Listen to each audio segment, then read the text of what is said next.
Last week here on this New Zealand dollar pair, we ended up capturing not only one, not only two, but three bearish price action days. And we did this by utilizing one very simple yet effective consolidation breakout pattern, which banked us in so far over 100 pips on this trade. I know that in my own personal trading, when I came to understand and accurately use these consolidation breakout patterns, it really helped to improve my trading. So in today's video, I'd like to share that knowledge with you to hopefully help improve your trading as well. So if you're new here to the trading channel, I'd like to say welcome. I'm Steven, your honest trading coach. And if you enjoy free educational content about Forex trading, then I need you to do two different things. One, go ahead and click that subscribe button down to the right-hand side below this video. Click the notification bell to make sure you're alerted when we come out with more free educational content like this. Also, click that like button for me while the intro and disclaimer roll. And I'll see you guys on the other side to share this consolidation breakout pattern.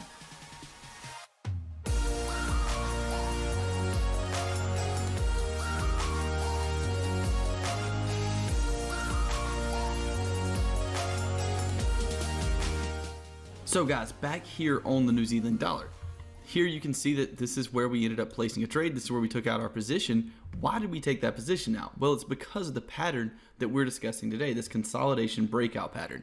And if you look on the chart here, you can see this ascending period of consolidation. And this is the pattern we're going to be talking about today that I'm going to be teaching you guys how to utilize in the markets. So what is an ascending period of consolidation? What does this mean? Well, in reality, what's happening here is this market's pushing up. Oh, that's a little bit too thick, isn't it? This market's pushing up with a pretty strong trend and continues to break with these impulsive moves. And then what happens after this high? After this high here, instead of continuing to break up in very impulsive moves, what we end up getting is this market is now putting in this period of consolidation. We're still going up, still breaking into new highs, but instead of breaking into new highs with a big impulsive move like that, we're making this period of consolidation that's ascending up. And what this gives us a hint towards is that this period of consolidation could lead to this market reversing and breaking into new lows, starting to head lower. The reason we expect that is because this market has lost momentum. So what this pattern is a hint towards a loss in momentum. And if that was too fast for some of you, if you got a little confused during that, don't worry, we're going to talk a lot more about this pattern a little later on in the video, but I just wanted to give you guys a brief overview of what we were going to be taking a look at. So now let's go ahead and actually head up to a whiteboard and take a look at exactly what we're looking for. One, before this period of consolidation, what do we need to see before we can actually expect this period of consolidation to happen? And two, how are we going to enter the market if this period of consolidation occurs? So let's go ahead and go up to whiteboard and check that out. I'll see you guys right up there. Okay, so here we are on the whiteboard, and let's talk a little more about the ascending channel pattern. So what we're looking for is a market to be in trend, and we'll talk a little more about that in a second, and then this market to start creating a period of consolidation before a possible breakout down. Again, this area here is a signal towards a loss of momentum. We're going to abbreviate that with LM. We're looking at this area as an area where the market is losing momentum. The reason we believe that's because previously we were making these impulsive moves to the upside. And after this high here was created, call this our last high. After that last high was created, this market went into a period of consolidation that was still trending in the upward direction, but not nearly as strong, indicating that the market's losing position and putting us into a position ourselves to estimate, to expect some type of reversal out of the market after this period of consolidation. Now, there's a few rules that are extremely important when using this type of pattern. The first rule is that the market was previously in an uptrend. As you can see here, this market was previously in an uptrend. So previous uptrend, if you're doing this in the bearish direction, is extremely important because we want this market to be losing momentum on the upside in order for this to be a possible reversal trade. So markets in a previous uptrend, another very important thing is that you understand trend lines. Once we're in this period of consolidation, you will have to draw this channel out in order to, one, make your trade based on an entry reason, and two, just to understand when the market's in a period of consolidation. So figuring out where to draw your trend lines is very important. Also, noticing that the market was in a previous trend, whether that be up or down, because you can trade this in the bullish and bearish direction, are both extremely important when trading this type of strategy. So now let's take a look at the ways you could enter the market. Now that we've discussed a little bit about that, this is a very simple trading concept. So hopefully you were able to understand everything just going through it once. But after we see this previous market in an uptrend, then the market begins to consolidate, creating highs, but these highs are not a large amount higher than the previous highs. Also, the market's consolidating in between, creating at least one trend line, meaning we have two different support levels we can draw this on. And once created, that support level, that supporting trend line, when broken, can be a reason to enter that trade, right? We can enter on the breakout. As soon as we break out, enter the trade there, stop loss above previous resistance, looking for a reversal.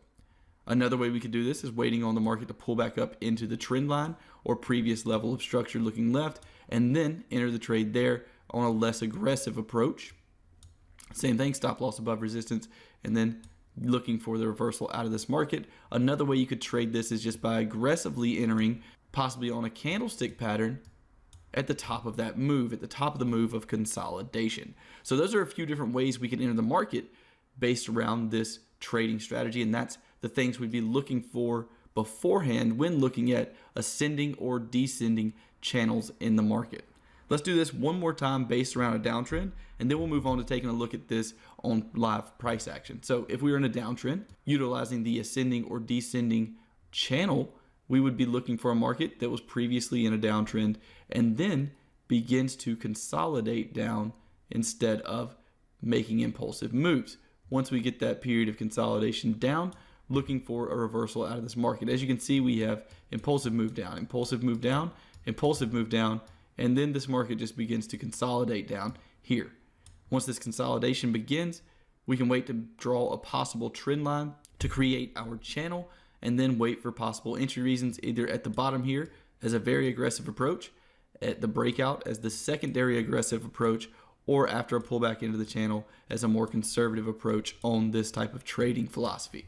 So that's a quick look at exactly how to utilize this in the markets. Let's go ahead and head to some live price action and take a look at this in the markets on a couple of different currency pairs.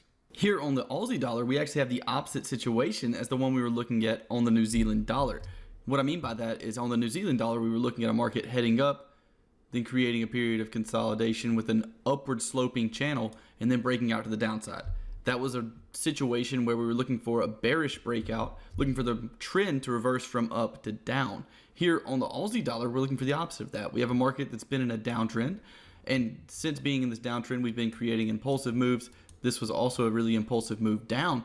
But now what we're looking for is this period of consolidation that you can see coming in here. We still get a lower low, so still in a downtrend here. We still get a lower low here, still in a downtrend. But the thing about this little section here is that we're creating this downtrend in a period of consolidation. We're creating this downward sloping bearish channel, and we're waiting for a breakout of that channel to give us a possible indication of a reversal out of this market. And as you can see here on the Aussie dollar, that's exactly what ended up happening. If we go ahead and scroll the chart sideways, you can see that this market had a pretty nice rally directly after this period of consolidation in this downward sloping channel. So there's an example of a downward sloping channel working in the opposite direction of the New Zealand dollar that we took a look at earlier. And now we'll head back over to the New Zealand dollar. We'll take a look at one last trade. And now that we've went over all the rules of this upward sloping channel breakout pattern, it should be really easy for you to spot here on the New Zealand dollar. If you take a look here with me, you can see that this market was putting in impulsive moves to the upside. Directly afterwards, we ended up in this period of consolidation that continued in that uptrend, but this was nowhere near as powerful of moves. These legs right here, these little moves in the market were nowhere near as powerful as these impulsive moves that were happening previously. They were consolidating moves, which gave us an opportunity to draw trend lines on this upward sloping channel, and ultimately gave us an opportunity to capture some very large gains out of the New Zealand dollar pair in the bearish direction. As you can see, this specific pattern pushed the market down over 120 pips. All right, guys, so there was some valuable information about ascending and descending channel breakout patterns. Hopefully that information will help you to improve your trading. And if you still find yourself struggling to find the path to profitable trading, then I hope that this video has given you a certain amount of hope and maybe even the skills necessary to achieve that goal. Also, it's important for you to know that at one point I was struggling in my trading career too. We all do that. It takes a certain kind of learning experience in order to become an expert in the trading industry. And for me, random bits of free Forex education online were never enough. I needed an organized and systematic approach to trading success. Similar to the way you learn how to ride a bike, you don't just jump on the bike, without any training wheels in the very beginning and take off. If you do that, more than likely you're going to fall and probably injure yourself. And if you're trying to become a successful trader based on nothing but free information from YouTube and free online sources, that's very similar to trying to ride a bike for your first time without any training wheels. So if you feel that way about your trading, and I'm sure your trading has felt that way at some point because I know mine has as well, then we do offer a program called the EAP Training Program that's helped hundreds of other traders on their path to becoming profitable. This program offers a full training course that teaches the entry reasons, the rules that we use in our own trading plan, plus the more important aspects of a trading plan, including risk management, discipline, and trading psychology. So if you'd like to learn more about the EAP Training Program, then feel free to click the link in the description labeled EAP Training Program. And if you're not ready to invest in your education yet, that's okay too. Just make sure you're subscribed here to our channel to make sure that you're alerted every time we come out with free educational content each and every week. If you enjoyed today's content, make sure to go ahead and click that like button for me to help support the channel. I wish you the best of luck in all your future trades, and I'll talk to you in the next video.